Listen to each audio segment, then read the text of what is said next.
Welcome back to the channel, everyone. Today is February 6, 2026. We have a significant update that matters for bondholders, currency watchers, and anyone closely monitoring Iraq. You'll hear careful observations, cautious optimism, and key reminders, so please stay with me through this entire briefing. Over recent days, I've reached out to sources and listened to market discussions. What's circulating is a mix of silence, subtle hints, and a specific phrase that has currency holders talking, the idea that currencies should start next week. That wording is deliberately cautious and is not a guarantee. It's the kind of careful language that, when paired with a refusal to comment on bonds, demands our attention in simple terms.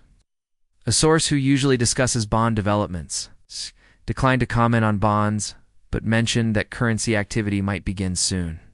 This shift is meaningful because in financial markets, what is left unsaid can be as revealing as what is openly stated. We'll explore what this could mean, why the sequence between bonds and currencies is important, and why a posture of cautious optimism is appropriate. I'll break this down step by step so you can follow the implications without technical jargon. Remember, this is analysis and commentary based on reported information and discussion, not investment advice. Stick around so you can leave with a clear, calm view of what to watch in the coming days. This week's market chatter began with a notable silence regarding bonds, where there is usually careful commentary. That silence was coupled with a hint that a decision point related to Iran could occur this weekend and that currency activity should begin next week. From a market perspective, silence from a normally communicative contact isn't necessarily empty. It can reflect internal movement, legal constraints, or strategic timing. When individuals in markets stop speaking publicly, but share guarded guidance privately, it often points to behind-the-scenes coordination. For those who follow Iraq's financial landscape, you know that bonds and currency adjustments have long been discussed as a sequential process. Bonds often come first in major stabilization or reintegration moves because they signal governmental and investor confidence. If a bond contact declined to comment yet suggested currencies could start moving next week, it raises strategic questions. Is the silence protecting ongoing negotiations? Is it meant to prevent market volatility until internal steps are finalized? Or is it simply caution amid uncertainty? We must consider all possibilities. The key takeaway here is not to jump to conclusions, but to treat this as a meaningful signal worth monitoring. Keep in mind that past announcements and big weekend moments have sometimes passed without major change. So we must balance hope with realism. Why does sequencing matter? That is, why would bonds typically come before currencies? Bonds function as instruments of trust. When a government can issue and settle bonds reliably, it demonstrates operational trust and payment infrastructure. That trust matters to international partners and to the banks that handle currency conversions and cross-border settlements. Historically, markets have viewed stable, settled bond issuance as a precursor that reduces risk for subsequent currency adjustments or broader exchange activity. If bondholders are being briefed privately, suggests systems are being prepared, legal frameworks, settlement channels, and compliance steps are being checked. When those pieces are in place, currency exchanges or broader policy changes can be handled more smoothly. So, if the current chatter is accurate, the mention that currencies should start next week might reflect readiness only after these internal checks are passed. But readiness is not a guarantee. Political shifts, diplomatic moves, or last-minute security concerns can still delay public action. That's why we must watch for visible confirmations, official statements, bank notices, or observable settlement actions, rather than relying on private hints alone. For now, consider this sequencing idea a plausible reason. Why bonds were mentioned privately, and why currencies were described as potentially beginning next week.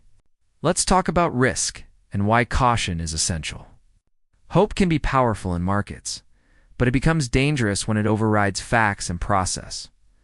Over the years, the community following the IraqiDinar has heard many optimistic forecasts, and this weekend, moments that did not materialize. Those moments teach discipline. Do not mix enthusiasm with financial decisions that depend on verified official moves. The narrative we've heard this week is opinion and observation, a reflection of private communication, not a public decree. That distinction is critical. If you are invested or tracking the dinar, keep your decisions tied to verifiable steps, bank confirmations, central bank directives, and transparent public announcements. Emotional trading, panic selling, or hurried buying on unconfirmed news can lead to losses. Instead, use this period to organize facts, confirm holdings, and watch for concrete milestones such as bond settlement notices, bank clearance statements, and formal currency exchange windows. Remember, markets respond to action, not whispers. If a weekend decision influences markets, it will show up through verifiable movements. Until then, steady observation beats reactive moves. Now, what might an enormous weekend in the Middle East actually imply for markets? When someone with market visibility describes a weekend as enormous, they are framing a potential decision point whose outcomes could affect regional diplomacy, security postures, or economic arrangements. Decisions in this region can trigger immediate market responses, shifts in risk premiums, changes in cross-border trade expectations, and moves in related currencies. For Iraq specifically, regional decisions involving Iran or neighboring actors can alter calculations regarding sanctions, trade flows, and banking relationships. Factors that directly impact currency flows and central bank strategy. If an Iran-related decision reaches a conclusion this weekend, it may influence international partners' willingness to engage with Iraqi financial reforms, clear assets, or approve certain transactions. That, in turn, could accelerate or delay currency operations. But again, enormous is a subjective label, not an operational directive. We must track outcomes, diplomatic statements, security developments, and official financial notices to assess real market impact. In short, the phrase raises the stakes in our minds. But the real test will be what follows in actions and documentation. It's important to underline that any mention of currencies starting next week carries specific logistical implications. Currency movements at scale are not instantaneous. They require coordination across central banks, commercial banks, money transfer infrastructures, and often international correspondence. There are compliance checks, liquidity provisioning, and foreign exchange settlement procedures that must be aligned. If the idea that currencies should start next week holds true, it would indicate that those operational elements are either already agreed upon or being finalized. This would mean preparing liquidity lines, confirming correspondent bank participation, and ensuring regulatory clearance. From a practical standpoint, currency exchange operations also involve internal bank system updates, staff readiness, and communication channels to manage public interface and prevent disorderly flows. All of that takes organization. So, while the phrase "should start next week" sounds simple, it implies a level of operational readiness, not merely rhetoric. Again, the right approach is to look for visible, tangible signals, bank bulletins, central bank circulars, and market pricing changes. For those watching from outside Iraq, it's worth noting why this development would resonate internationally. Iraq sits at a strategic, economic, and geographical crossroads. Oil revenues, regional trade, and political relationships all intersect here. International investors and banks watch for clarity on exchange mechanisms because they affect remittance flows, trade financing, and liquidity management for companies operating in the region. If currencies begin to move in an organized way, it could reduce informal exchange activity and bring more business into formal channels, which is generally favorable for transparency and compliance. Conversely, sudden or poorly coordinated moves risk market dislocations and could push activity back into informal markets. That's why global banks, regional partners, and currency traders monitor these signals closely. A coordinated and well-communicated currency process would likely be welcomed on principle, while an uncoordinated start could create volatility. Thus, outside observers will be tracking both the substance of any weekend decision and the follow-through in the week after. Let's be candid about the language used in market whisperings. Should start next week is not a guarantee. It is an expectation couched in caution. Financial professionals often hedge their language to avoid promising outcomes they cannot control. That hedged language can nonetheless be more meaningful than a categorical denial. Why? Because it suggests a level of confidence from the source that something is arranged or at least being actively prepared. But it can also be conservative communication used when plans are tentative. The healthiest response for any observer is to treat such phrasing as a sign to monitor official channels closely, not as a green light for action. Keep a checklist.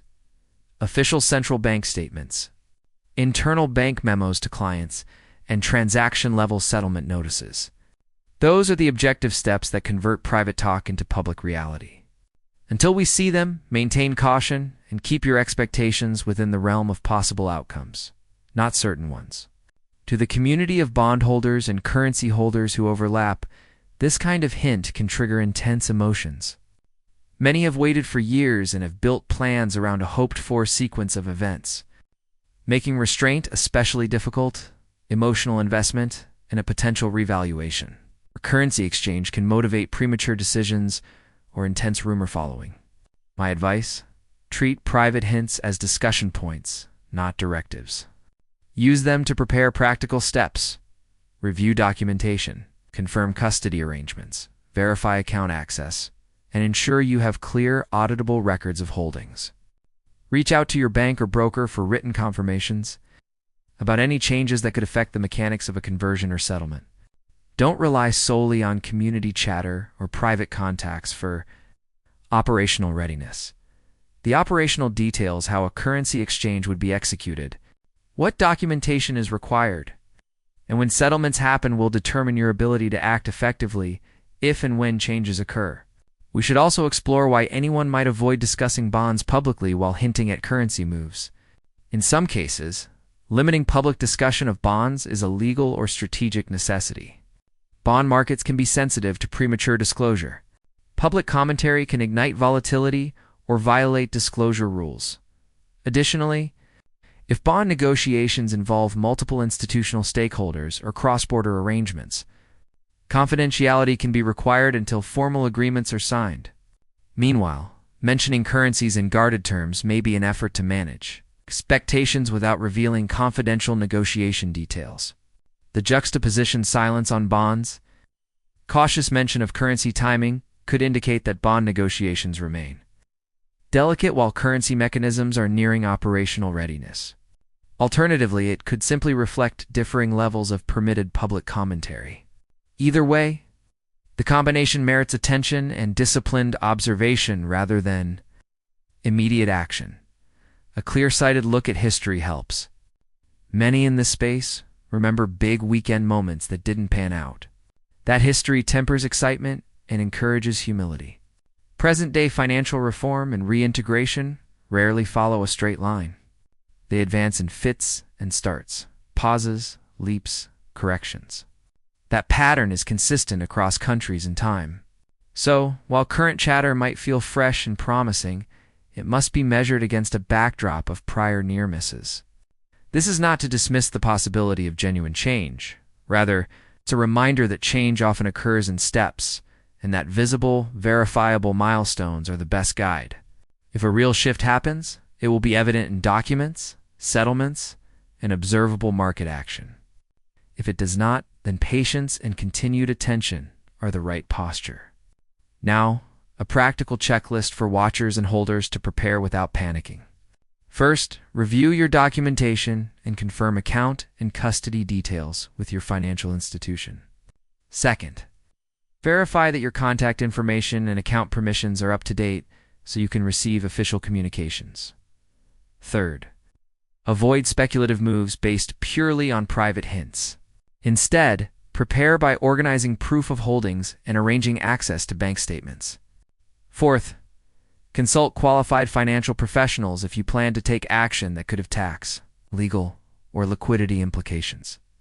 Finally, be ready to move operationally only once official, verifiable steps are announced. That approach reduces the risk of acting on rumors and preserves flexibility. Practical readiness beats reactive panic. From a communication standpoint, expect official announcements if they arrive to be measured and technical. Central banks and ministries usually opt for formal language and procedural detail. That's a good thing because technical clarity helps avoid misunderstandings and panic. When announcements do come, they will likely explain the timing, the participating institutions, and the operational mechanics. Watch for specific phrases. Named participating banks, clear settlement windows, documentation requirements, and formal conversion rates. Those details convert a rumor into reality until such details are available. Treat public statements from relevant institutions' central bank circulars, ministry releases, and bank client memos as the definitive sources for action. Let's consider the geopolitical angle. Iran's role in regional stability and negotiations often influences financial flows in neighboring countries. If an Iran-related decision point is indeed expected this weekend, it could change how external partners engage with Iraq financially.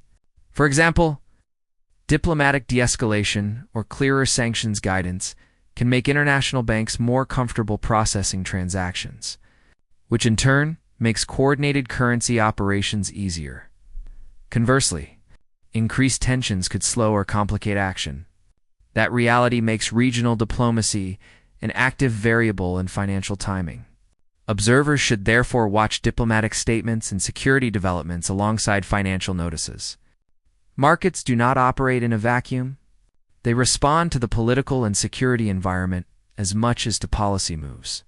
A sober word for content creators and channel viewers: responsibly frame your coverage.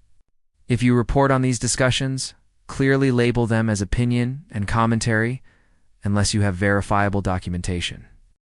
Encourage viewers to seek official confirmations and to avoid making financial decisions on unverified claims.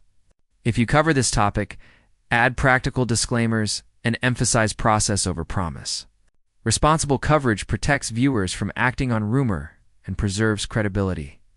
When official steps occur or fail to materialize, your role as an information manager is to put private hints in context and to highlight the objective steps that matter. Let's examine alternative scenarios so watchers can plan for multiple outcomes. In the optimistic scenario, weekend decisions and subsequent coordination lead to a smooth, announced start of currency operations next week.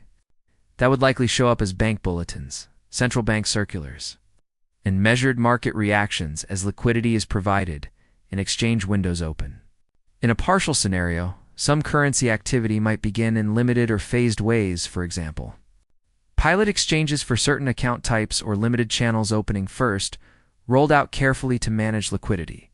In the pessimistic scenario, the decision point produces no usable outcome for currency operations or creates new uncertainties that delay action. This would require continued patience and perhaps a reset of timelines. Preparing for all three outcomes reduces surprise and preserves decision-making clarity. What should long-term holders consider? If you are a long-term investor, your strategy should be based on fundamentals and realistic timelines. Consider how currency changes would affect liquidity, taxation, and reinvestment plans. Speak with financial advisors who understand cross-border currency issues and the legalities of repatriation. For many, hedging or staged rebalancing strategies, guided by documented institutional announcements, will be safer than all-or-nothing plays. Long-term success often depends on measured decisions made with professional advice and verified procedural steps, not on responding to fleeting hints. Now, a practical watch list for the next 10 days. 1. Central Bank of Iraq statements and any banking circulars. 2. Ministry of Finance communications. 3. Bank client memos from major Iraqi commercial banks. 4. Confirmations from international correspondent banks, if any are involved. 5. Observable changes in official exchange rates posted by reputable exchanges. And 6. Regional diplomatic statements that could affect financial coordination. These are the tangible signals that turn expectation into reality. Keep this list handy and updated as announcements arrive. It's also wise to be alert to misinformation. In times of heightened expectation, rumors and false reports proliferate. Verify everything with primary sources, official bank documents, government releases, and reputable financial news outlets. Avoid acting on social media claims without confirmation. Simple verification, step checking the central bank website. Confirming a PDF circular number or calling your bank's official hotline can save significant trouble later. In digital communities, fact-checking becomes a valuable collective habit. For those who want to comment publicly or engage in forums, do so with clarity and humility. Avoid definitive claims that promise outcomes. Instead, frame your remarks around probabilities and observable signals. Share your checklist, your verification steps, and your practical advice for readiness. That kind of measured discourse helps build constructive community behavior and reduces the spread of harmful speculation. If you're a creator, remind viewers to document their holdings and consult professionals. Let's reflect on why Iraq's financial reforms are slow and deliberate. Building resilient financial systems after extended instability requires layered work, strengthening bank capital, building compliance frameworks, modernizing payment systems, and securing correspondent relationships. Each layer takes time, oversight, and international coordination. That's not glamorous, but it's necessary. Rapid or poorly designed moves risk reversal or external backlash. So, careful incremental approach, while frustrating for those wanting quick results, often yields more durable outcomes. If the chatter about currencies starting next week is part of a broader, methodical plan, that could be the most positive interpretation. Movement rooted in preparedness. Addressing the emotional side one more time, hope is understandable and human in this space. Many have invested time, attention, and sometimes significant money into a desired outcome. Recognize your feelings, but let them be a signal to prepare practically rather than to act impulsively. Use this time to get documents in order. Consult professionals and make contingency plans. That way, if action arrives, you'll be ready to respond in a calm, organized way. We also have to consider how markets might react in the immediate aftermath of any announcement. If currencies begin to move, initial volatility is likely as markets price in new information. That volatility can be an opportunity or a risk, depending on your position, access to liquidity, and time horizon. Short-term traders might find openings, while long-term holders should be prepared for a period of price discovery and operational clarification again. Operational notices matter most: how conversions are processed, what documentation is accepted, and which institutions participate. Watch those operational details closely. As we wrap up this extensive update, remember the central message: a private silence on bonds paired with a guarded mention that currencies should start next week is noteworthy and worth monitoring. But it is not a guarantee. Treat it as an elevated signal that calls for attentive verification rather than immediate action. Keep your focus on official confirmations and operational milestones. Be prepared, be cautious, and be practical. Thank you for staying through this detailed briefing. If you found this useful, subscribe for daily updates on the Iraqi dinar and regional finance so you don't miss verifiable developments. Drop your thoughts in the comments. What would you do if currencies began to move next week? What practical questions do you have about documentation or process? Tell us, and we'll address the most common ones in a follow-up. Above all, stay calm, stay prepared, and let action follow verification.